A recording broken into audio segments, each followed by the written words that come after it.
there's James's salad, and on his salad are Triscuit minis and grilled cheese sandwich made with the Grain Escape, which he prefers over Foodie's gluten-free. And this one has bamboo fiber in it. Very strange. I don't know how digestible that is for humans. We're going to talk about The Naked Gun and all of these other movies.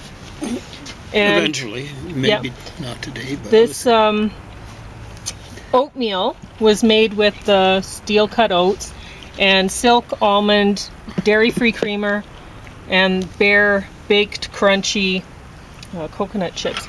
And he's also drinking some kombucha and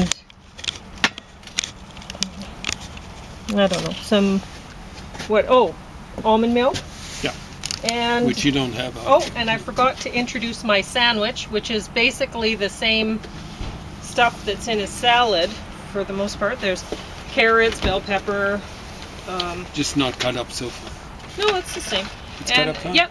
So what I did is I shredded the carrots and I put not mayo on the bread and the toasted bread, and then so the carrots gratings would be stuck to the not mayo, and then on the other side there's pomegranate arils stuck to the not mayo, and then there's bell peppers, red cabbage, tomatoes. Good sandwich stuff. Healthy. Yeah. So tasty and healthy. I don't know how the Triscuit minis will work as croutons, but I think they'll we be just got much these better. because, well, you can see 75% off. Yeah. And so we got this for 60 cents, I think, for this box, and this container of silk non-dairy creamer for $1. So that's why that's part of this meal. So I guess, do you want to analyze the Arcade Fire lyrics first? Let's do that. So this is Arcade Fire Pink Elephant, and we're doing track 3 off of this, which is Year of the Snake.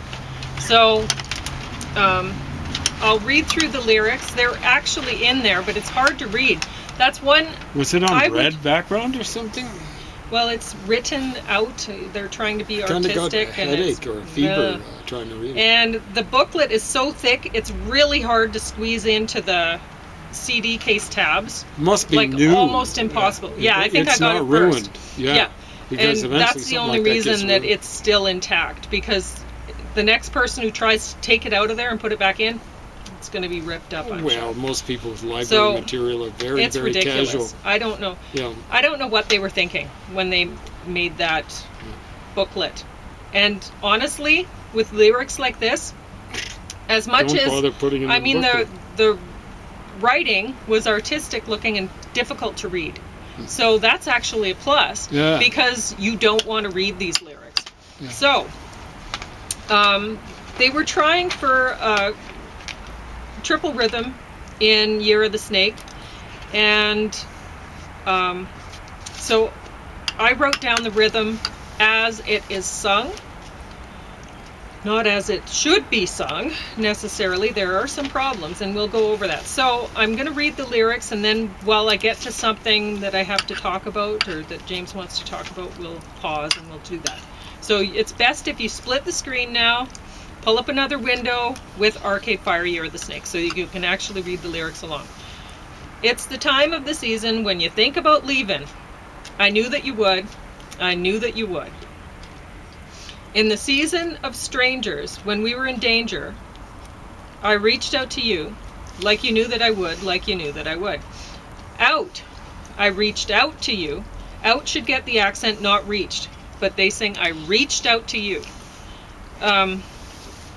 It's the season of change, and if you feel strange... Oh, I should have mentioned the when we were in danger.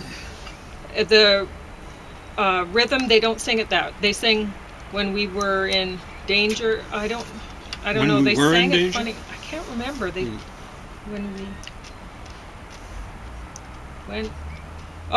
they sing the we, and it should be when we were in danger.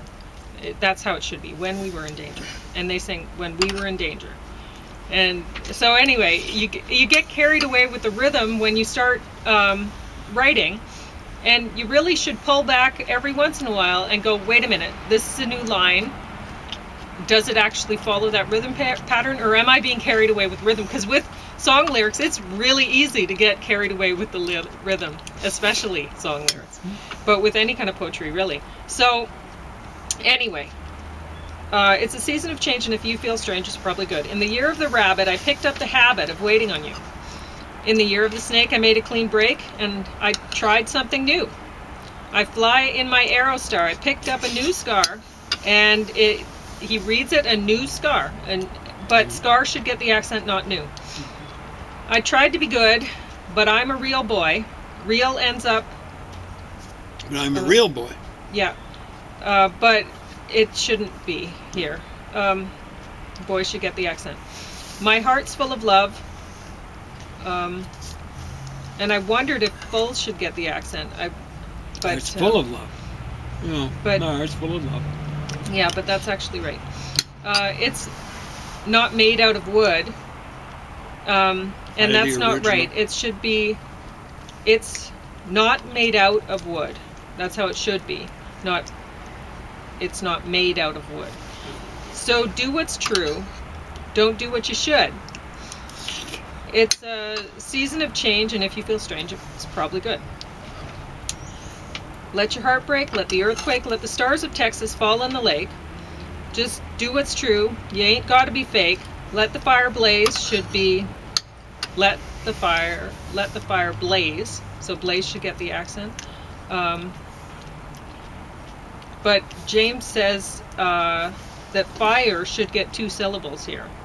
If you're using triple rhythm, right? Yeah, with triple. So anyway, let the light change, and the same thing with the accents. It should be let the light change. Let the light change. But they read light and fire is getting the accent. So let the heavenly body fall out of phase. It's a new age. Don't do what you should. It's a year of the snake, so let your heart break. So, they're letting the rhymes take them wherever. They should emphasize time and horoscopes, fate. Who's doing the dumping? They're trying to tell a story here, but it's unclear. They would think they're exercising their poetic license, James says, but they don't even have their poetic learner's license. They are writing poetry. It is poetry, so that's something to be said about it. But it's very bad poetry. It's like a kid in their dad's car driving all over the map, James said.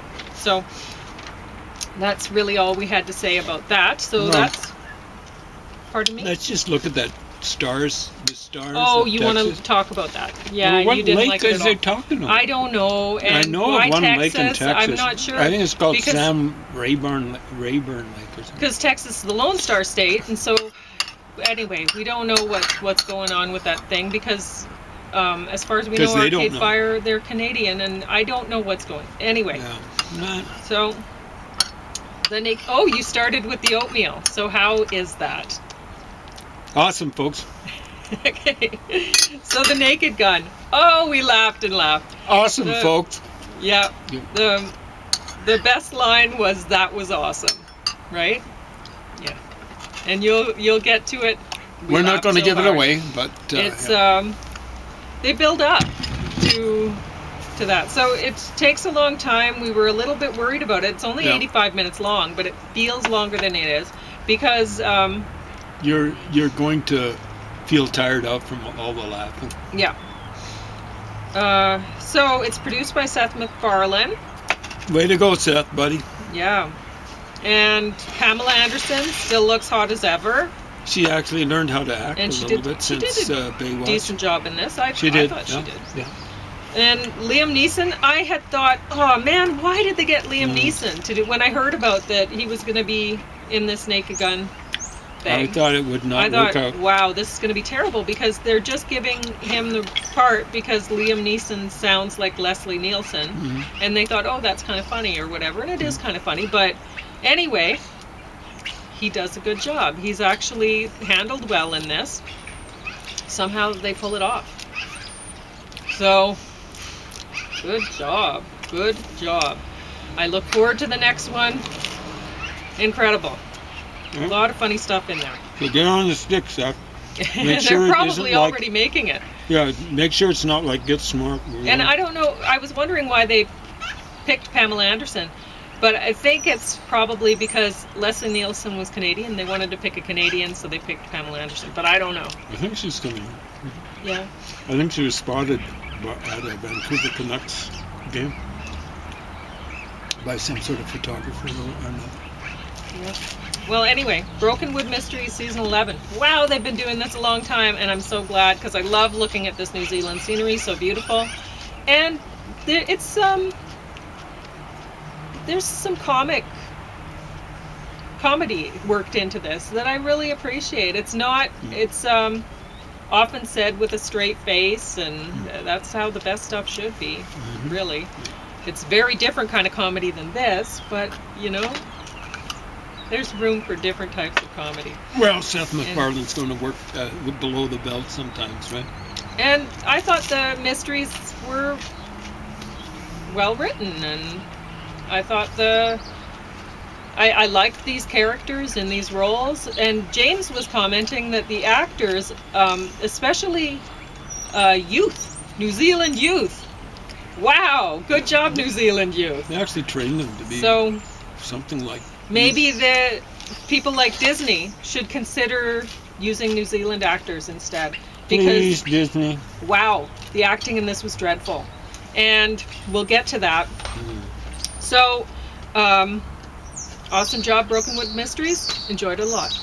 I love the lead cop actor. Overweight. Looks like too many Twinkies or donuts or whatever. Like a lot of cops that I used to work with. So, Megan 2.0. I thought it was better than the first one. Way better. And there's an awesome New Zealand actor in here. So it was good to see him. What's his name again? The guy from, what you call it? Flight of the Conchords. What's his name? I always forget his name, but I'm telling you. I love him. He's unforgettable. He was the funny guy. The weirdly funny guy. I like them both. That's what I mean by weirdly, because the other guy was funny too, but in a different kind of way. They were a great team. Yeah. And, I mean, it's just like the Simon Pegg and what's the other guy's name? I don't know, but they make a great team. They made a great Very team. different. And now, I mean, Simon Pegg got lots of roles, and the other guy, you see him in a movie now, and you're like, oh, what's this going to be like? You know, even though you want to like him, and because he's great too. But, I don't know. Anyway, got off topic there a bit. Not so really. Special effects in this, awesome. And I thought the story was handled really well. The child actor, there wasn't a lot asked from the child actor, so whatever, it worked out okay. Jane Austen wrecked my life. I thought this was going to suck. It really wasn't as bad as I thought it would be. I don't like stories when writers write about writers writing or not writing, and whatever. I don't like that. Writers' lives are boring. You know, maybe step outside and live a little so that you have something to write about, or maybe watch other people who are living so that you can write about that as a writer. But yeah. Anyway, having said that, this is a fairy tale sort of story. And the romance at the end, you're like will she go for her best friend? Will she go for this handsome stranger that she feels attracted to, whatever her best friend that she's known for 10 years? She tries it out, and she says, when I'm sitting beside you like this, all I want to do is eat kebabs and watch TV or something. And it's like, okay, when the other relationship falls apart, maybe try out the best friend again. Because in reality, it's good to have somebody in your life that you can sit around and eat kebabs and watch TV, if that's what you like doing, because eventually the romance might fade, and the people might not be as attractive as they once were, or whatever, and it's good to have a best friend that you're hanging out with all the time. So, and I should mention you have to read some subtitles in that. It's in both French and English. Goes back and forth. So, Freakier Friday. Jamie Lee Curtis looked amazing as ever. Wow. She has great breasts even now. She looked hot. But she's not a great actress. And boy, was she exposed on this. I'm not talking about clothing-wise. No. But I mean, you have 4 people in this story that Lindsay Lohan looked beautiful. Amazingly beautiful. And actually, she showed a few acting chops, but not enough. She wasn't as bad as the rest of them. No. But in this movie, you're relying on 4 people that are there's going to be 2 of them in every scene, and they can't act. And wow. Having said that, the story is, I think it's interesting enough. James he told me, okay, we need to take a break, and we analyzed some lyrics, and we went back to this because he couldn't handle this. He was having a hard time with it. It's tough. I'm surprised he didn't give up on it altogether. But after we had a little break, he said, okay, we can go back to it now. And we managed to finish it off. I'm not saying I would have had a nervous breakdown. No. It's more likely I would have fallen asleep. I even fall asleep during good stuff, but I don't know how I stayed awake. Well, we took the break or whatever. But folks, guys, if you're putting together a movie, if you're casting for it, make sure that you've got someone who can act in every scene. Because they have to pull the scene along. You've got people 2 or 3 or whatever in a scene, 4 that can't act. But honestly, I didn't expect much from this. Because like James said pretty near the beginning, he said, who is this aimed for? And it's like, okay, that when I watched the first one, I said that. I said, what's their target demographic? And I was young at that time, and I was thinking that. Now the same thing. What's their target demographic? It doesn't make any sense. And then I thought, okay, this is for, like, maybe a 9 or 10-year-old would be interested in watching this. Probably 9, not 10. But, and girl, only females, age 9 or 10. And then I thought, okay, this might be something that the mother of a 9 or 10-year-old picks up to watch with her 9 or 10-year-old daughter. So that's who the target demographic is. A mother that's really kind of out of touch with her daughter and doesn't realize that, she might not like it so much. But then if she's 9 and 10, maybe she'll get through it with her mother and they'll have a nice experience, whatever. So memories are made of this. Yeah. Let's see who was in it. Anyway, I should mention that when I cooked this, it was just with water, just as directed. I just added this when serving. And I don't know what else to talk about, really. There's 10 minutes, more than 10 minutes, so you can talk about whatever you want, and I'm going to eat my sandwich. Hey, there we go. So don't lose that. Whether it's one of these movies, or the CD, or the food, or the books you brought out. Hey, so let's see. So we'll maybe look at Sharia versus Freedom. This is one of the books that's recommended. Someone was asking Pauline recently to recommend books, or get me to recommend some books. This one comes recommended for understanding Islam.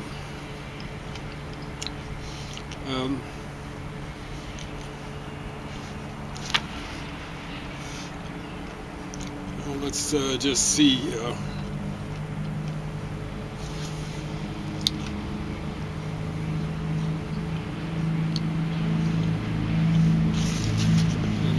See if we can.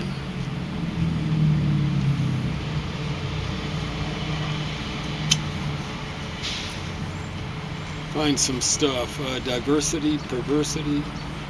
So this guy is working out of a Ivy League university.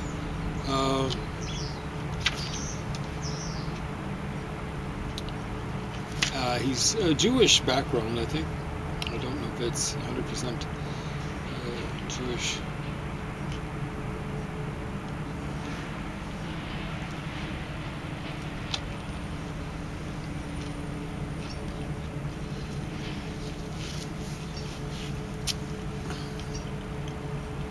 Okay, New York schools teaching whitewashed Islamic history. So this is New York City, presumably. New York Post report from August 24th, 2020 by Yoav Gonen, sounds like a Jewish name, highlighted the selective Islamophilia. I call it Islamolognia. Philia lognia is maybe a little bit more extreme version of philia. Readily apparent in reading extracts from the New York State High School, so it's state, high school global history and geography regions exams. This is the way exams are marked. Subsequently, my caller, Gilbert Sewell of the American Textbook Council, kindly provided me with the teacher's rating guide for these Regents exam sections. This is why I don't believe in essays. I presume this is for essays. The egregious bias in this exam, egregious means out of the ordinary. Egregious would be like a flock or something like that, so it's away from the norm. The egregious bias in this exam and its structured requisite evaluation by teachers is transparent and disturbing. Two examples of complementary official historical documents which students are required to read and discuss, one pertaining to Islamic Spain, the other to Reconquista Christian Spain. So that's after the Spaniards got rid of the Muslims, basically 1492, although the Reconquista started earlier than 1492, thank heavens. Along with very specific teacher evaluation guidelines they must satisfy for the best grade, epitomize the naked indoctrination being promoted. Reminds me of the naked communist or something like that. Students are given a so-called document containing an extract from a textbook. That's not a document, really. An extract from a textbook. Daniel Roselle's A World History, a Cultural Approach. I'm afraid it's an anti-cultural approach, which opens with this broad claim. So this way it opens. Wherever they went, the Muslims brought with them their love of art, beauty, and learning. From about the 8th to 11th century, their culture was superior in many ways to that of Western Christendom. They are to be evaluated exclusively according to the guideline reproduced below. So they refer to the students. Award 1 credit up to a maximum of 2 credits for each different way Islam improved the lives of people in Spain, according to Daniel Roselle. This is propaganda. People are being forced to regurgitate propaganda for Marx. This information alone makes plain the unacceptable bias in the Regents' testing process. Medieval Christian Spain was brutally conquered by waves. It's waves of jihad wars beginning in the early 8th century. So technically they say 711 I should say, but 711 AD, but it's, or maybe I should say CE, but I'm going to say AD. And even though I'm not a Christian, I'm an agnostic. 711, but it actually started it was maybe razzias or raids, even before then, maybe 708 AD, involving massacre, pillage, this is tolerant Islam, massacre, pillage, deportation, that's ethnic cleansing, and mass enslavement. This guy leaves out vandalism and rape. Oh, no, here he mentions, this included harem slavery for non-Muslim women, and to guard these harems, eunuch slavery, the aptly termed hideous trade production of human geldings from enslaved non-Muslim men. Okay, I'm going to mention really quick that Arcade Fire, as far as sound goes, we didn't like this as much as some other stuff, Arcade Fire stuff. No. Yeah, they've done better in terms of sound too. At least for our taste. Yeah. But the approach is ultimately much more sinister. It is nothing less than Islamic proselytizing on the one hand versus the inculcation of cynicism, if not contempt for Christianity and Western Christian civilization on the other. And this is coming from a Jew. Muslim enlightened rule of Spain, and he's got scare quotes around enlightened. Rule of Spain in the medieval era, and it should be horror quotes, really. In the medieval era, as contrasted starkly by the unmitigated, ghastly depredations wrought by the Spanish Christian imperialist conquerors and the religious minions in South America centuries later. Witness a complimentary putative document on the Regent's exam titled Common Procedures Used by Friars in Converting Areas to Christianity in Spanish America. To Christianity in square brackets. Based on Charles Gibson's Spain in America. The document offers only these entirely negative bulleted statements. Idols, temples, and other material evidences of paganism destroyed. Temporary churches built. Permanent churches and monasteries built. Christian buildings often constructed on sites of destroyed native temples in order to symbolize and emphasize the substitution of one religion by the other. Indians supplied construction labor without receiving payment. In a converted community, services and fiestas were regularly held in the church building. Once again, the students are to be evaluated on this basis alone, according to the guideline below, which demands they regurgitate a purely destructive narrative. Award 1 credit up to a maximum of 2 credits for each different change the friars introduced to Spanish America. Examples: destroying idols, temples, building permanent monasteries, constructing Christian buildings on sites of destroyed native temples, building temporary permanent churches, holding services, fiestas in church buildings in a converted community, attempting to destroy paganism. As for Islam's own actual treatment of pagans, their places of worship, and religious icons during the 8th to 11th century period, about which the Regent's document falsely claims, wherever they went, the Muslims brought with them their love of art, beauty, and learning. Consider the following historical account by A.L. Srivastava. This is someone from South Asia, not a Westerner. He, Srivastava, describes one of the pious Muslim jihadists, Mahmud of Ghazni being modern-day Afghanistan. How much time? 1 minute. Nearly 20 bloody and devastating forays into India around present-day Gujarat during 1025 CE. So that's 20 in 1 year. Mahmud captured the place, Somnath, with not much difficulty, and ordered a general slaughter, which more than 50,000 persons are said to have perished. The idol of Somnath was broken into pieces, which were sent to Ghazni, Mecca, and Medina, and cast in streets and the staircases of chief mosques to be trodden by the Muslims going there for their prayers. That's 50,000 people, folks. Adding grave insult to irony, while New York State public secondary school students are being indoctrinated to appreciate the moral and cultural superiority of Islamic civilization, Muslim students within the New York City area are being taught the opposite regarding Jews and Christians at Islamic educational centers. Raw Islamic Jew hatred and anti-Christian statements are featured in these Islamic school curricula openly and unapologetically, and we'll get to the rest of that some other time. Welcome to something like enlightenment, folks. You have 40 seconds if you want to go. Okay, no, it's just stay tuned. There's going to be more from that sort of stuff. I don't think Boston minds me quoting little things. I'm recommending that you buy it. So there it is. You're actually going to get the unvarnished truth.